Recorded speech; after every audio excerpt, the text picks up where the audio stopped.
Туғандар, ассаламу алейкум, қадырман қырғызстандықтар, ағалар, енелер. Ушундай болгон мойка, туғандар. Ушул мойканын, бұл видео обзор болсын, ушул мойканын, да. Мага бир агам көп болду эле жазган, Алмаз. Шу айылга мойка ачмакчымын. Биз алыс жакка барып, машина жуудурабыз. Анан ушул өзүм айылыма, азыр Рашада иштеп жүрөт экен агам.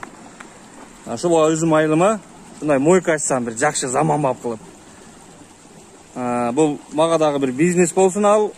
Пока Рашада акча иштеп, акча таап жүргөн кезде айылга дагы бир жардамы тийсин. Ушундай, ошого ушундай мойка ачайын деп атам, деп жазды эле. Анан мен ушул тааныш билиштерден ушул мойканы жаңы эле курулду бул мойка. Анан ушул жердин ээсинен сурап, сүйлөшүп, ушул жерди тартып кетейин мен, видео обзор кылып. Кандай болуп курулду, канча сомго курулду, общий расходы канча, кандай аппараттары бар. Шулардын баарын сурап сиздерге билип берейин азыр. Бул мойканын дарегин башына эле түшүндүрүп кетейин. Бул жер Нокен району, ошо мен өзүм ушул жерден болом. Жалал Абад областы Нокен району, Ленинский масы. Ошо могул жактан келген жак. Ленинскийдин больницасынан түшүп келгендеги жак. Бул жака ошо бир 5 жагач дагы бир 3-4 айылдар бар. Мен баштай берейин туугандар.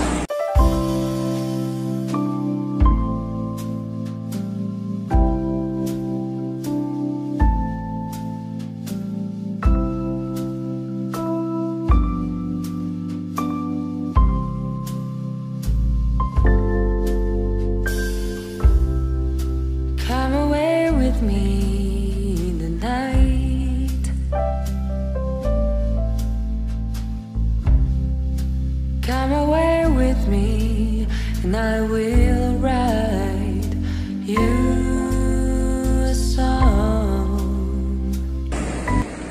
Ушул мойкага мен азыр арт жагынан дагы көрсөтөм, общий вид. Дрондорду да коюп коеюн. Ушул мойкага общий кеткени мына байкагыла 1, 2, 3 бокс болуп турат, да? 3 бокс. Общий кеткени 1 миллион акча кетти. Бул мына жер өзүнүкү болгон булардын. Ушундай участка болгон, бул үйлөрдүн катарына турат. Ушул участкасы өзүнүкү, булардын стройкага эле 1 миллион тоголок акча кетти эми, бир аз минус плюстары менен.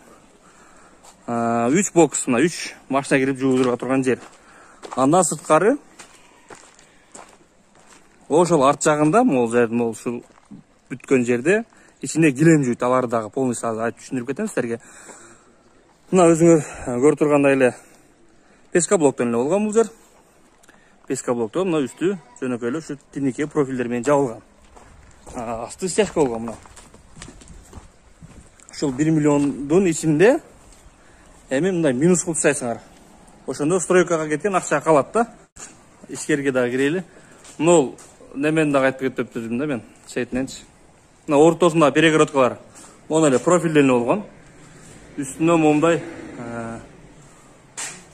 4 бүштүк жанагындай профилден жасалып тур булар. Үстүн көрүнүш. Асты жөнүндө мына стяжка, суу кеткен жагы. Мол жерге фум чогулат, анан ошо толгондо буяга ашып суу агып кетет да. Бул турбалар жасалган, суулар келген бар жогу. Анан көп мойкаларга барганда, машина жуудуруп атканда байкасаңар, ушу жанагы ковриктердин нары коюп, бери коюп, анан 2 машинанын, 3 машинанын ковриктерин аралаштырып, алмашып кетип, бул меники эмес, ошондой нерсе толтуруп атына. Болот экен го момун жасап койсочу. Мына жөнүндө профилди варит этип эле бияка жасаган. Мынга кысарып коет болду. Мына бул жакта 4төө, наркы жакта 4төө. Ошол жерде жууп, ошол жерге жайып. Мына 2 пылесос алынган момундай. Жакшы пылесостор алынган. Бул жакта 1, нар жакта экинчиси турат, да. 2 пылесос алынган 7000. Бул пылесостордун башка пылесостон өзгөчө жери, бул өтө күчтүү чоң, өзү көрүп турат. Анан жанагындай суу, поликке суу төгүлүп калса анда эле сора берет экен. Анысы жакшы экен, күйүп калбай. Андан сырткары мына азыр бар жок эле бесконтактный мойка болуп кетти. Могул аппарат, ушул пена чачып берген, бул компрессору. Так. Компрессор болгон 7000 экен ушул. Мына компрессор 7000 алган экен. Мына 6000 экен бул бочок. Мына ушу пена заправка кылып чачып берчү бочогу. Буну баарыбыз да билебиз. Бул абаны буга үйлөп берет, бул чачып берет. Мына аппарат суу чачкан аппарат. Körшер деп коебуз, бул пистолет деп коебуз. В общем, суу чачкан аппараттын жакшы экен. Бул 34 000 экен ошол жакшысы. Астынан биягынан да көрсөтөйүн. Жакшырап силерге. Ушул аппарат 34 000 экен. Андан сырткары мен аппараттарды бир сире тааныштырып чыгайын дагы. Анан бул жерде мына заманбап болуп да, бул жерчи мына. Жанагы биякта өчүрүт болуп, башка болуп, мен өзүм эле жууп алат элем, өзүм чайкап алат элем, мага суу чачып алсам эле болду эле, өчүрүт күтпөйт элем дегендер. Мына бул жакта балдар кызмат көрсөтүп жууп берет. 2 бокста. Бул жер самомой экен мына. Заманбап, азыр мына Россиядагы таксилер буну өтө жакшы түшүнөт. Ошондой болгон мойкаларда мен ошол жакта иштеп жүргөндө 100 сомго жууп алчумун машинени. Суу менен чачып, пенадан чачып мына.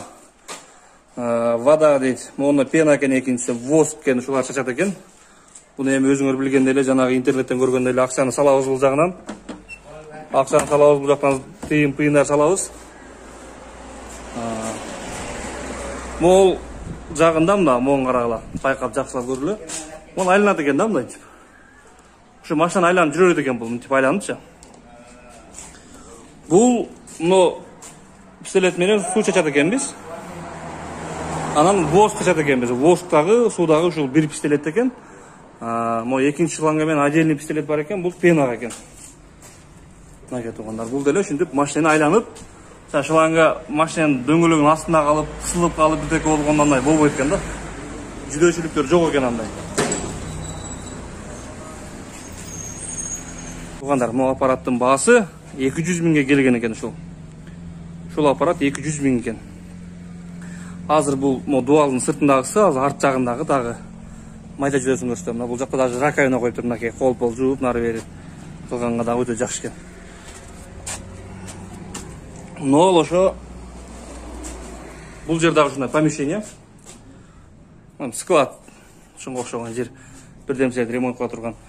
Могу ошо биздин үйдөгү эле жанагы сууга коюп аткан немелер, насостары. Бул ошо мойканын, самомойдун арт жагындагы немес экен. Körшери, мотору ошондой экен. Анда дополнительно монда пена турат, воск салынат экен бул жака мына. Нар жакта бутылкада воск окшойт, но пена экен. Мондай дагы аппарат бар экен. Могу ушунун щит экен. Ушунун щити жабык экен азыр. Мына мол 2 шланга кеткен. Бириси суу менен воск, экинчиси пена экен. Ушундай дагы бир помещение бар, бир канча бир 5ке 5. То есть ошо 1 миллиондун ичинде. 1 миллиондун ичинде тургандар. Мына бул жер жасалган да, потолок жасаган. Асты стяжка. Азыр мо паласы жууп дагы көрсөтөйлү кыскача кылып. Могул аппарат жанагы килем жууганда тургандар. Килемди биз 3 күн кургатпастан килем палас төшөктөрдү дагы жуут экен биякта. Журкан дагы деп коебуз бул.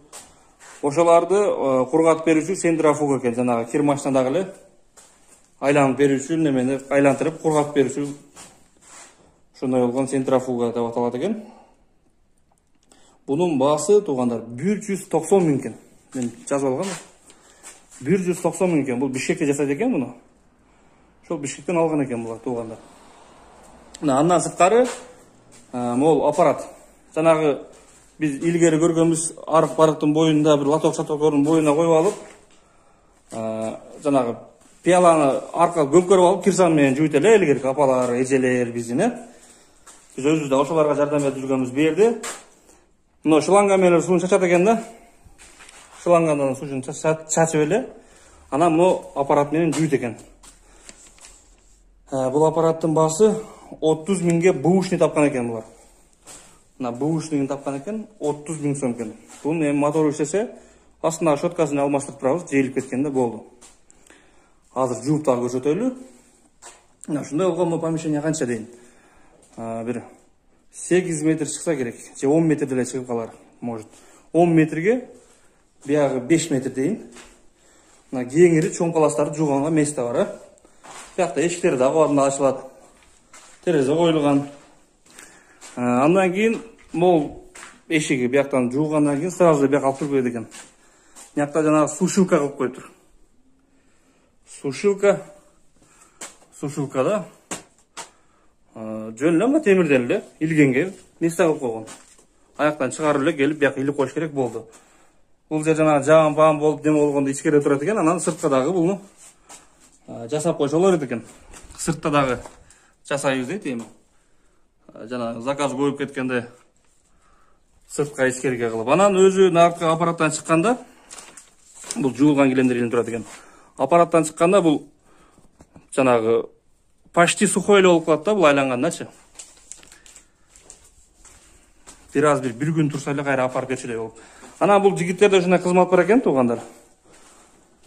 Ушул территориядагы, ушул Нокен районундагы үйүнөн звонок кылса, мисалы үчүн азыр көбүбүз Россияда жүрөбүз. Анан звонок кылса, булар өздөрү барып алып келип, ушундай доставкалар менен экен да бар да. Өздөрү барып алып келип, жууп, жайып курутуп, кайра алып барып берет экен да. Ошондой кызмат экен. Эми мен мону бир сыйра көрсөтөйүн, кандай жуулат, эмне болот, Но аппарат менен жууса, суу чачкан аппарат, машина жууган аппарат бар го. Пистолет менен жууса, но килемдин немесин бузат экен да алчы. Жана жиптердин ары бери неме кылып калат экен. Бул жырат талабы окшомал туура эмес экен. Ошон үчүн шлангада жуйт экен. Ал напор менен мунун немеси бузулат экен да. Килемдин качествосы бузулат экен. Вомна, гүлдөргө суу куйгандай эле.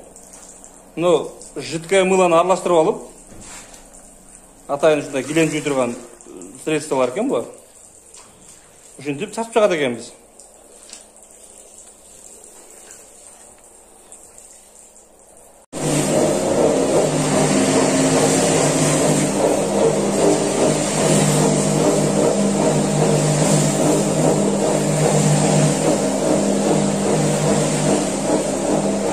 Мынакей туугандар, эки жолу жууп, биякта эле жатканды табып алдык да азыр. Мен келген малда килем жууп аткан экен биякта. Биякта жөнүнө жатканды эле жууп атабыз азыр. Бир көрсөтүп берейин сиздерге депчи. Убакыты бир 10 мүнөткө жетпеген эле убакытта, ушундай момун аппараттардын жардамы менен өтө батып экен да бир 10 мүнөттүн тегерегинде ушуну жууп куратат экенбиз азыр. Мына ушинтип ороюбуз. Ороштон максат нонун ичинде айланганда бул азыр кайра жайылыш керек. Нонун ичинде айланганда азыр кайра жайылып калыш керек. Хоп, ана.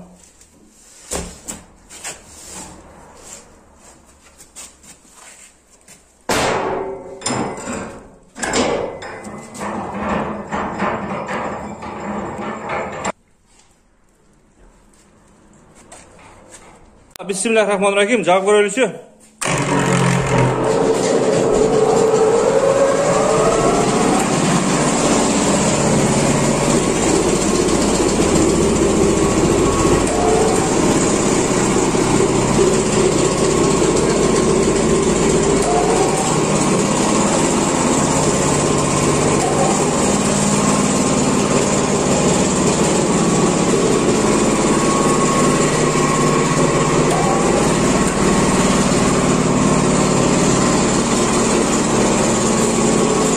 Туугандар.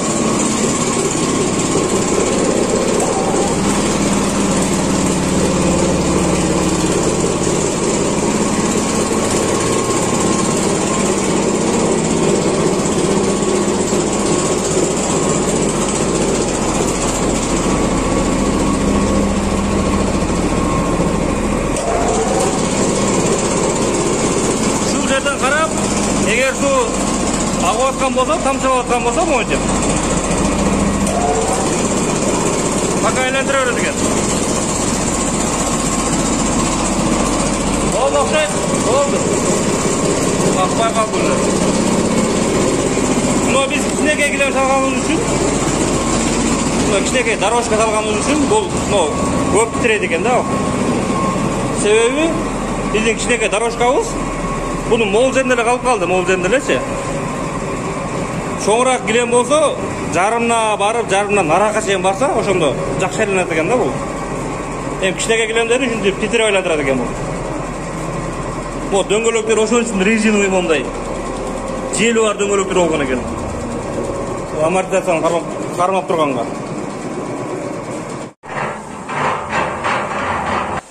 Ana bismillahirrahmanirrahim. Onu atay mit көрөйүнчү мен. Мына кетугандар. Мына кагаз.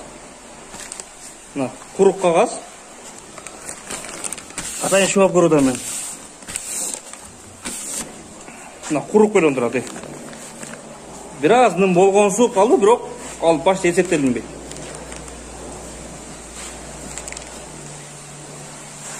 Болду, ушу менен буну бияка алып кирип жайып коет экенбиз. Ну туугандар, баасын дагы айтып кетейин. Ушинтип жууп тазалап берген азыр мына биз сиздерге көрсөттүк. Жууп тазалап берген квадрат метри 50 сомдон болот экен. Мисалы үчүн муну эгер 6 квадрат метр чыкса 300 сом болуп калат экен. Эгер көбүрөөк болсо дагы скидкалар болот экен. Эми бир килемге деле бир жакка барып келиш керек, 10 килемге деле барып келиш керек. Ошого көбүрөөк болсо жакшы болот экен. Канча күндө кургайт ошондо? 2 саат 3 саат туугандар. 2 саат 3 саатта эле кургап калат экен мына.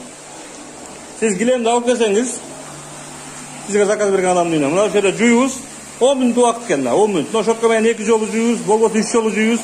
Кирит таза болсо, бонго салат экенбиз, айландырат экенбиз болду. Биякта жанадан бери бун тарткыча бияктан 2 машина жуулуп, 3-үнчүсү кирди уже мына. Самомойдо кирип суун чачып эле моюнтуп арчып кете берет экен. Жаздын күнү жолдор чаң. Мына бизде айыл жерлерде, мына райондуу жерлерде жолдор чаң. Сразу суун чачып арчып кеткенге өтө ыңгайлуу экен да бул самомойчу. Анан башка мойкаларга барып очередь күтүп антип монтип турбайт кезин. Дагы бир плюс жагы ушул экен. Туугандар, но сууну бул мойка ачканда дагы мен айтып унутуп калыптым айтканды дагы. Суу бул жерде мойкада главный суу. Бул жерде азыр могул жерде 30 тонналык кудук бар экен, мен жана киргенде складный помещение дебедимби? Ошонун асты 30 тонна суу атчу кудук деп коет бизде эми. Суу сактагыч. Ошондой бар экен. Анан ошол мойканын арт жагында ошондой ошон менен тең септик бар экен, жөн эле жерди казып эле жердин астына кирип кете турган алып коюп туруп. Ошондо бул жерге суу водовоз менен суу келет экен. То есть бул эгер сизде бир жерде сууга уланган болсо, анда жакшы болмок. Эми бул дайым эле водовоз менен суу сатып алганга дагы өтө выгодный болбой калат деп ойлойм мен. Анан экинчи жагынан туугандар. Бул жолдун боюнда болгону жакшы. Эми бул жерде эле жолдун бою.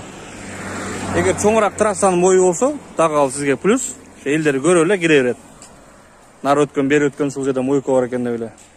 Анан монтип килемдерди илип койсоңуз, жанагындай биз жуугандагы килемдерди бир жерге көзгө көрүнө турган жерге илип койсоңуз дагы анча-мынча бир элдики наркы арт жакта бир жерде турса дагы чаң тийбей турган. Бияка жөн өзүңүздүн килемдериңизди илип коюң рекламага. Ал дагы бир нары бери өткөндө жеңем көрүп калса, анан агам айтат, ошол жерге барып могу килемди жуудуруп келиң деп. Анан документ жактарынан бул жактын налог ошо соцфонд не төлөй турган бардыгы 5000-6000 ушундай болот экен да. 6000дей ошол 6000ге барып калат экен баары чогулуп. Мынакей туугандар. Сөзсүз өзүңөрдүн оюңарды жазып койгула туугандар. Ушундай мойка ачкан вариантпы, вариант эмеспи? Кимдин ушундай бизнестин опыту бар? Азыр мен дагы бул ушуларды сүйлөгөндөн кийин мен өзүм шалдыра карабам дагы жууп алайм жакты по ходу. Бир сыйра сиздерге көрсөтүп кетейин бул аппарат кандай иштегенин. Дагы бир бул жердин плюсу туугандар. Но ким самомойдо жууса машинесин. Мол плюсос ошон үчүн коюлган экен. Бул жерде эгер жуусаңыз сиз машинеңиздин сыртын. Плюсос бекер экен бул жердечи. Бияка алып чыгып машинаны коюп алып, плюсосто берет калаганча. Шеп биякта бир канча бир 10 мүнөттө жууп бүттү уже. сыртын суу чачып, воз пена чачып, кайра чачып, арчып, тазалап, курутуп, мына момундай илгичтер жасалган. Мына да баштайлычы 50 сом салдык азыр яны. 50 сом салдык. Но чаңга улай жок да бул жердечи. Жабышкан улай жок. Сразу пена чачакта болор экен. Бул чаң.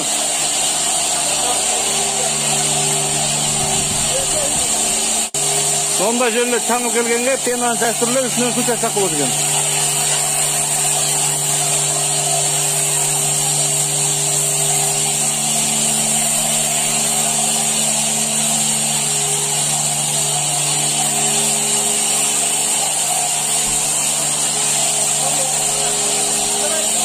Чаңмен елді оғып атқанын қарағым.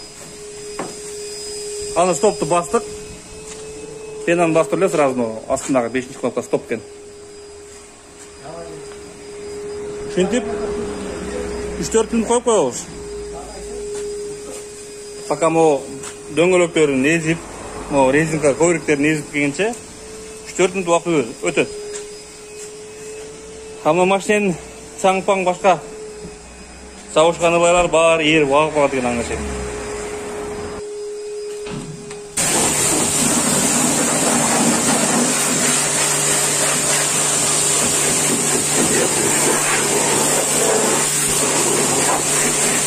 Сізде де уақыт бар екен. Көрсет тұрады екен, қанша уақытыңыз қалғандығын. Мен бұның барын көрсете өрбей, пауза қылып тұра өрейін.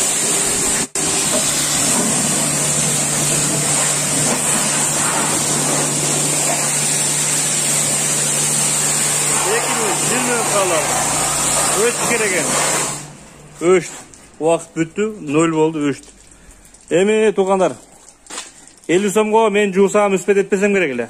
Бияқта бұл мұрза, бияқта жүрген үшін, бұның барын так жақшы білген үшін, бат-баттан жуып үспет етті.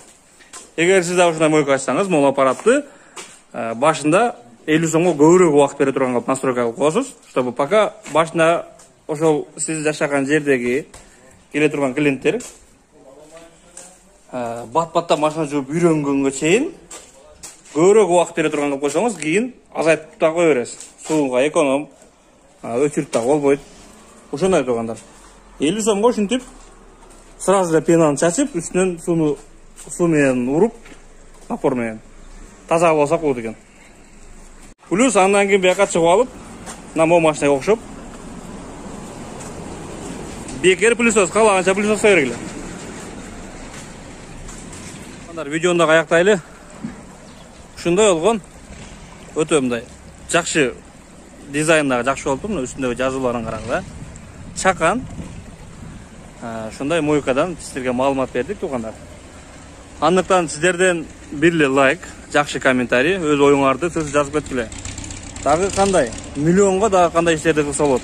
Дагы кандай ишканаларды ачсак болот. Өзүбүздүн элге, жерге, айылдаштарга пайдасы тие турган бир кызмат көрсөтсөк. Ошо менин номерим, видеодо жазылып турган ушул менин номерим. Ошол номерге жазып, дагы кайрылып, мага окшогон сиздин эгер чакан ишканаңыз болсо, канча акча кеткен, кантип ушул ишти баштаганыңызда ошондой тууралуу видео тартабыз тугандар. Ал видео бекер. Мен ошол жака сиздин жашаган жагыңыз жака бир жолум түшүп калганда, ошол видеону тартып кайтам мен. Ал сизге ойлойм реклама болуп калат, ошол өзүңүздүн ишиңизге бир жардам. Бизге видео материал болуп калат. Ошол алыс жакында иштеп жүргөн, акча таап жүргөн биздин жаштарга бир бизнес идея болуп калат дагы, кичине опыт бөлүшүү. Бул жердеги мырза сүйлөй албайт экен, мен мунун баарын өзүм айтып деп түшүндүрүп атам. Эгер сиз сүйлөштөн тартынбасаңыз, сүйлөп айтып деп көрсөтүп берсеңиз да болот. Кандай проблемалар болгон, нелер болгон, кантип бул ишти баштай бердиңиз ушундай тургандар. Мына ушул аппарат жакты да мага, мына 200 миң турат экен. Россиядан келген экен бул. Мына айылга ушуну ачып койсоңуз